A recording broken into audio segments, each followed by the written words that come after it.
of Rio. Hati ini berdetak kencang melihat mata itu menatapku. Rindu menggebu, tapi terpaksa ku tahan. Aku belum punya nyali sebelum dia ku halalkan. Sebentar lagi aku akan melamarnya. Luna, kamu... Mas Bayu gugup karena tiba-tiba Luna muncul dari pintu. Tadinya dia bilang Luna di desa. Apakah ini akal-akalan Mas Bayu? Karena menyadari kami sekarang saingan. Lucu juga, aku bersaing dengan mantan suaminya. Ada apa, Rio? Tanya Luna kepadaku. Aku ingin bertemu untuk menanyakan kabar ayah. Jawabku mencari alasan. Untuk apa kamu menanyakan ayah Luna? Ada urusan apa? Bukankah ibumu sudah mencampakkan ayah Luna? Mas Bayu terlihat sangat kesal. Aku melangkah mendekati Luna. Posisiku sekarang di depan Luna, sedangkan Mas Bayu di samping di antara kami. Mas Bayu, aku pernah hidup bersama ayah dan sampai sekarang hubungan kami baik-baik saja. Apakah ini masalah bagimu, Mas? Aku berusaha mencari kata-kata agar Mas Bayu mati kutu. Aku tidak suka dia berbicara bohong tentang keberadaan Luna. Kalau Luna masih berstatus istrinya, tidak akan berani aku mengejar Luna. Aku juga sadar dan aku juga tidak akan merusak rumah tangga orang. Mas Bayu, Rio tamuku, aku berhak berbicara dengan siapapun, ucap Luna datar. Luna, kamu tinggal di sini, tentunya tanggung jawabku. Aku mengkhawatirkan keselamatanmu, karena kamu ibu dari anakku. Suara Mas Bayu terdengar lantang. Di wajahnya terlihat sangat cemburu. Aku tidak ingin berbicara lebih kasar denganmu, Mas. Aku harap kamu tahu dan sadar kalau kita tidak ada hubungan lagi. Aku tinggal di sini demi putriku, ucap Luna. Dari cara bicara Luna, dia terdengar memendam kekesalan terhadap Mas Bayu. Mungkinkah mereka sedang ada masalah? Terserah kamu, kata Mas Bayu dan berlalu masuk ke dalam. Silakan masuk, ucap Luna. Tidak usah, di sini saja, jawabku. Kamu apa kabar, Lun? Sambungku. Entah kenapa mendadak lidahku kaku. Dadaku berdetak kencang. Rindu dan cinta. Kenapa aku jadi terlihat bodoh? Aku baik, Rio. Kamu gimana? Dan ibumu? Aku terkejut mendengar Luna menanyakan mimiku. Entah sekedar basa-basi atau betul ingin tahu, entahlah. Mimiku baik. Awalnya dia hampir stres karena kehilangan kedua kakinya. Tapi semakin lama dia menyadari kalau itu takdir yang harus dibayarnya. Mungkin minta maaf tidak akan cukup.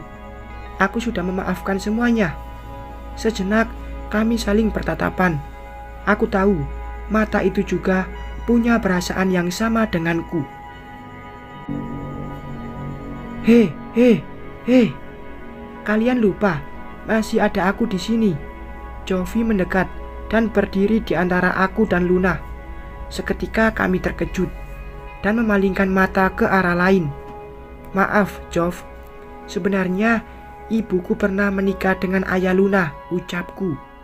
Jadi kalian saudara tiri. Jovi menatapku, lalu menatap Luna. Dulu, hanya dulu, jawabku. Oh, aku lapar. Tadi belum sempat makan. Makan di luar, yuk. Jovi mengelus perutnya. Luna, kita makan di luar, yuk. Bawa Caca sekalian, ajakku. Tapi ada syaratnya. Aku tidak mau temanmu resek dan bikin aku bete, jawab Luna menyindir Jovi. What? Aku bikin bete? Kalau bukan karena kamu saudara tiri, Rio, sudah aku... Mendadak Jovi terdiam. Luna melototinya. "Ayolah, aku lapar nih." Jovi melangkah ke mobil. "Ayo kita makan di luar, Lun, ajakku." "Aku panggil Caca dulu," jawab Luna, lalu melangkah masuk. Tidak lama kemudian, Luna keluar sendirian. Tidak terlihat Caca bersamanya. Caca sudah tidur. "Oh, kalau begitu kita berangkat sekarang," ucapku. Kali ini Jovi menyetir mobil. Aku duduk di depan, sedangkan Luna sendirian di belakang. Aku sering kali mencuri pandang menatapnya di kaca spion. Dari tadi kulihat dia menatap keluar jendela. Sepertinya Luna sedang memikirkan sesuatu. Ponsel Jovi berdering. Sedang menyetir, dia menerima ponsel. "Yah, Nek." "Iya, aku menyuruh sopirku pulang duluan. Aku bersama Rio." Iya, Nek. Tapi... Oke, nenekku cantik." "Siap," ucap Jovi di ponsel. Aku tahu dia berbicara dengan neneknya. "Rio, kita ke rumahku saja ya. Nenekku mendadak sakit," ucap Jovi. Tapi aku melirik Luna. "Tidak apa-apa, Rio. Aku juga lagi malas di rumah," jawab Luna, mengerti situasi Jovi. Pof Jovi. Aku menyetir mobil pulang ke rumah. Nenek mendadak pusing dan memintaku pulang. Semenjak ayah meninggal, hanya nenek yang kupunya. Naina, istriku, juga sudah meninggal bersama bayi kami yang dilahirkannya. Ibu di rumah sakit dan tidak kunjung sembuh. "Yuk masuk, Rio, bawa saudara tirimu masuk," ucapku. Aku tersenyum. Luna dan aku dari tadi saling menyindir berkomunikasi. Sebenarnya kami bisa berteman baik kalau sudah saling kenal, menunggu waktu. Mungkin kami bisa berdamai. "Nek, nenek," teriakku dari pintu, melangkah ke kamar nenek. Aku sangat khawatir. Di kamar nenek tidak ada. Aku menuju ke dapur. Ternyata nenek duduk sambil baca koran di ruang tengah. Sepertinya nenekku tidak sakit. "Nek," panggilku, langsung duduk di samping nenek. Nenek meletakkan korannya, lalu membuka kacamata. "Apa, Jov?" jawab nenek santai.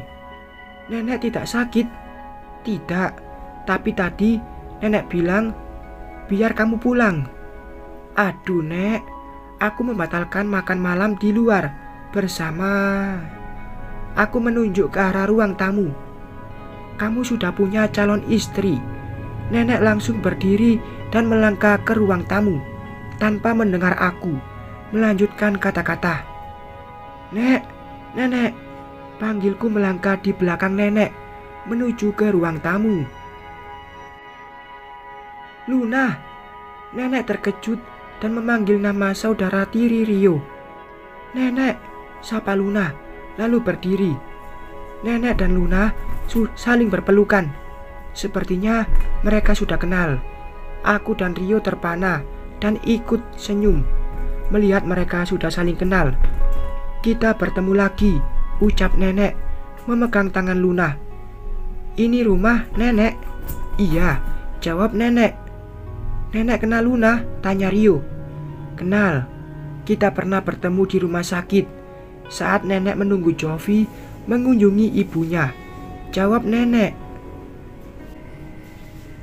Mendadak kami berkumpul dan makan malam bersama. Nenek terlihat sangat akrab dengan Luna. Baru kali ini aku melihat nenek seceria ini. Mendadak wanita sombong ini punya nilai istimewa di mataku. "Jadi, kalian pernah menjadi saudara tiri?" tanya nenek, menatap Rio dan Luna bergantian. "Iya, dulu, Nek," jawab Rio. Sementara itu, Luna hanya tersenyum. Malam ini terasa menyenangkan. Sudah lama aku tidak mendengar tawa di rumah ini. semenjak Naina meninggalkanku. Aku larut dalam kesedihan. Meskipun aku jalan dengan beberapa wanita, rasa sedih dan sepiku tidak terhapus. Tapi malam ini, entah kenapa, aku merasa ada sebuah keluarga. Aku pulang dulu, Nek. Sudah larut malam, ucap Luna berpamitan. Besok kesini lagi ya. Nenek kesepian di rumah. Jovi sibuk sekali. Nenek melirikku. Luna tersenyum sambil menganggukkan kepala. Wanita sombong itu sama sekali tidak berpamitan padaku. Aku seperti tidak ada, hingga dia sangat cuek saat berbicara dengan nenek. Mungkin saja dia masih marah. Saat dia lewat di depanku menuju ke mobil, dia tersenyum kecil, bentuk menyapa berpamitan. Cantik batinku. Entah kenapa aku mendadak kaku dan grogi. Mungkin ini pertama kalinya aku melihat senyum di bibirnya. Dasar wanita sombong. Rio dan Luna meninggalkan rumahku. Pov Luna, aku tidak bisa pungkiri tentang rasa yang masih ada untuk Rio. Selama ini aku merindukannya, tapi aku malu karena dia tidak menetapkan suatu hubungan padaku. Andaikan dia melamarku malam ini, mungkin aku tidak akan butuh waktu lama menjawab. Tapi itu tidak seperti yang kuharap. Kenapa kamu pergi ke rumah sakit menemui Mila, Lun? Tanya Rio. Matanya tetap menatap ke depan, menyetir mobil. Dari mana kamu tahu? Ibu Jovi dirawat di rumah sakit jiwa yang sama dengan Mila. Aku sering ke sana. Apakah ada masalah? Aku diam. Haruskah aku cerita? Tapi untuk apa? Toh, Rio tidak bisa mencari solusi dari masalahku. Masalah ini hanya aku yang bisa memecahkannya. Baiklah, kalau kamu tidak ingin bercerita, tapi aku akan menunggu. Saat kamu bercerita, meringankan beban. Pundakku selalu menunggumu, ucap Rio, menatapku sesaat. Rio menghentikan mobil di pinggir jalan. Lalu dia menatap sambil menggenggam jemariku. Aku bisa menjadi tempat untuk bercerita, Lun. Tiba-tiba aku menangis tanpa suara. Semua ini berat karena menyangkut putriku. Aku seperti kalah sebelum berperang, dan mungkin akan tetap kalah. Apa yang dilakukan Bayu padamu? Kenapa kamu menemui Mila? Rio masih penasaran. Jarinya menyeka air mataku. Aku lelah. Bisa antarkan aku secepatnya? Aku melepaskan tanganku dari genggaman Rio. Aku tahu kesalahan Mimiku sulit dimaafkan. Meskipun Mimi sudah kehilangan kedua kakinya, mungkin inilah yang membuatmu menjaga jarak. Setelah berkata, Rio melanjutkan menyetir mobil. Aku akan menghadapi masalahku ini sendiri. Ini tidak ada hubungannya dengan Rio ataupun Donna. Ini masalah dengan Miss Ria dan Bayu. Yang lebih tersulitnya, ini menyangkut keinginan putriku. Mobil memasuki halaman rumah. Setelah diparkir, aku ingin keluar dari mobil Rio. Saat membuka pintu, tiba-tiba tangan Rio menghentikanku. Berbagi masalahlah denganku. Jika aku tidak bisa membantu, setidaknya bauku menunggu mendengar keluh kesahmu. Kami saling bertatapan sesaat. Aku lelah. Terima kasih untuk malam ini, ucapku. Lalu keluar dari mobil. Setelah aku membuka pintu untuk masuk, Rio baru pergi. Aku menuju ke kamar. Kulihat Bayu duduk di ruang tengah dan menatapku menuju ke kamar. Tunggu, Luna. Bayu menghentikan langkahku. Sebelum aku masuk ke kamar, aku berdiri. Bayu bangkit dari duduknya, lalu mendekatiku. Ada apa? Tanyaku, memalingkan mata darinya. Tapi Bayu mendesak tubuhku hingga punggungku menyentuh dinding. Matanya menatapku sangat dekat. Kedua telapak tangannya memegang dinding hingga aku terkurung di antara tangannya. Perlahan dia seperti ingin mencium bibirku. Saat itu juga aku memalingkan wajah, bentuk tidak suka. "Kenapa kamu menolakku?" Nafas Bayu besar. Tangannya belum dilepas.